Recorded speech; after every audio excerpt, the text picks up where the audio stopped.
Saya ingin sedikit ingatkan Anda, pemirsa, kita akan mundur sejenak. 24 Maret 2023 ada piagam kesepakatan koalisi perubahan. Ditandatangani kesepakatan antara partai-partai yang mengusung Anies Baswedan sebagai bakal calon presiden. Nah, ada 6 butir yang menjadi isi dari piagam kesepakatan tersebut. Saya hanya akan soroti dan saya akan ambil butir ketiganya saja supaya saya tidak salah kata per katanya. Saya akan bacakan. Ini butir ketiga dari piagam tersebut. Memberi mandat kepada capres untuk memilih calon pasangannya. Artinya bisa kita maknai di sini bahwa partai-partai pengusung Anies Baswedan akan memberikan mandat, memberikan keluasaan, memberikan hak kepada Anies Baswedan untuk bisa memilih siapa sosok yang akan dipilih sebagai pasangannya, sebagai calon wakil presiden pendampingnya. Tapi ternyata kalau kita lihat hari ini ada desakan dari Partai Demokrat yang mengusulkan, bahkan juga memberikan ultimatum, pokoknya Juni ini harus segera diumumkan siapa yang menjadi pasangan dari Anies Baswedan. Apakah ini kemudian tanda-tanda timbulnya friksi, timbulnya konflik di tengah-tengah koalisi perubahan, dan juga betulkah apa yang dituduhkan oleh Nasdem bahwa ini semua atau desakan dari Demokrat itu hanya karena AHY kemudian ingin terus diajukan sebagai pendamping dari Anies Baswedan. Untuk bisa menjawab isu-isu tersebut yang berkembang secara liar di masyarakat, kita akan langsung saja berikan kesempatan kepada para narasumber tentunya untuk bisa memberikan jawaban ataupun juga pandangan mengenai hal ini. Sudah hadir di samping saya perwakilan dari Demokrat yaitu Bang Herman Khairon. Assalamualaikum warahmatullahi wabarakatuh. Bang Herman, selamat malam. Baik, nanti kita akan bahas mengenai hal ini Bang Herman. Termasuk silakan ditanggapi tadi apa yang disampaikan oleh Waketum dari Partai Nasdem. Dan juga kita akan dengarkan nanti bagaimana pandangan dari relawan yang juga mengusung yaitu Anies Baswedan atau pendukung Anies Baswedan. Sudah hadir di samping saya Bang Syahkanda Nainggolan. Selamat malam. Selamat malam Bu Putri, selamat malam pemirsa. Assalamualaikum. Waalaikumsalam warahmatullahi wabarakatuh. Dan juga sebagai pengamat politik yang juga nanti akan memaknai sebenarnya konflik apa yang terjadi atau bagaimana sepak terjang, riuh rendah di antara koalisi perubahan ini. Mas Khairul Umam sudah bersama kita juga di studio. Assalamualaikum warahmatullahi wabarakatuh. Waalaikumsalam, selamat malam Mbak Putri, Kang Hero, Pak Syahganda. Baik, Bang Herman langsung saja mungkin dijelaskan kepada masyarakat. Mas AHY memang sudah menjelaskan kita ingin Juni ini segera diumumkan, itu karena untuk menghindari adanya upaya-upaya penggembosan pencalonan Anies. Dijelaskan seperti itu. Apa sebenarnya tujuan, maksudnya alasan penggembosan itu apa yang dimaksudkan? Begini, kita ini berkoalisi kan untuk menang, ya. Dan sejak awal memang kami sudah bersepakat 3 partai, Demokrat, Nasdem dan PKS, mengusung Mas Anies sebagai bakal calon presiden. Dan ini telah berjalan tentunya. Dan Demokrat juga mencermati setiap perkembangan, baik itu survei maupun opini publik. Dan tentu sampai saat ini banyak sekali desakan-desakan di masyarakat, baik pada waktu kunjungan maupun yang disampaikan oleh masyarakat melalui media-media yang ada saat ini. Bahwa kapan ini akan mendeklarasikan secara bersama, bahkan bukan hanya bersama 3 partai mendeklarasikan Mas Anies, pasangan Mas Anies dan calon wakil presidennya. Itu satu. Yang kedua, juga ini merupakan tanggung jawab moral Demokrat bahwa momentum untuk pemilu presiden 2024 ini kan harus kita menangkan. Kalau harus kita menangkan ya persiapannya harus cukup.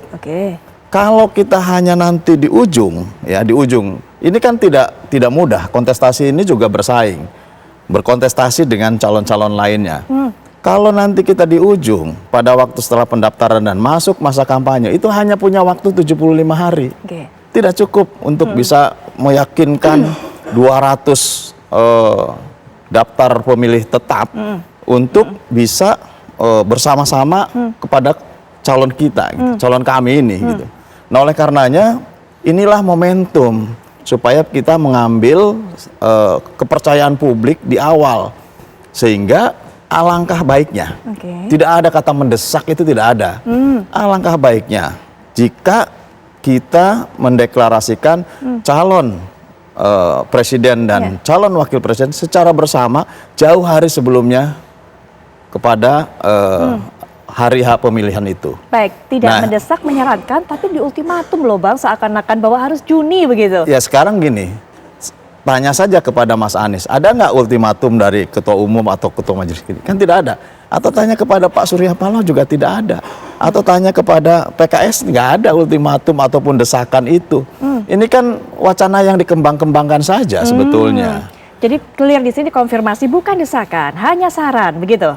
Ya saran sebaiknya begitu, karena di negara-negara yang demokrasinya maju, fair, terbuka, ini kan mereka semua ambil momentum, gitu, mengambil momentum untuk persiapan, untuk sosialisasi, untuk menyamakan visi dan misi, mempersiapkan program, apalagi dengan mengusung perubahan, apa yang tentu ke depan bisa memperbaiki hidup rakyat.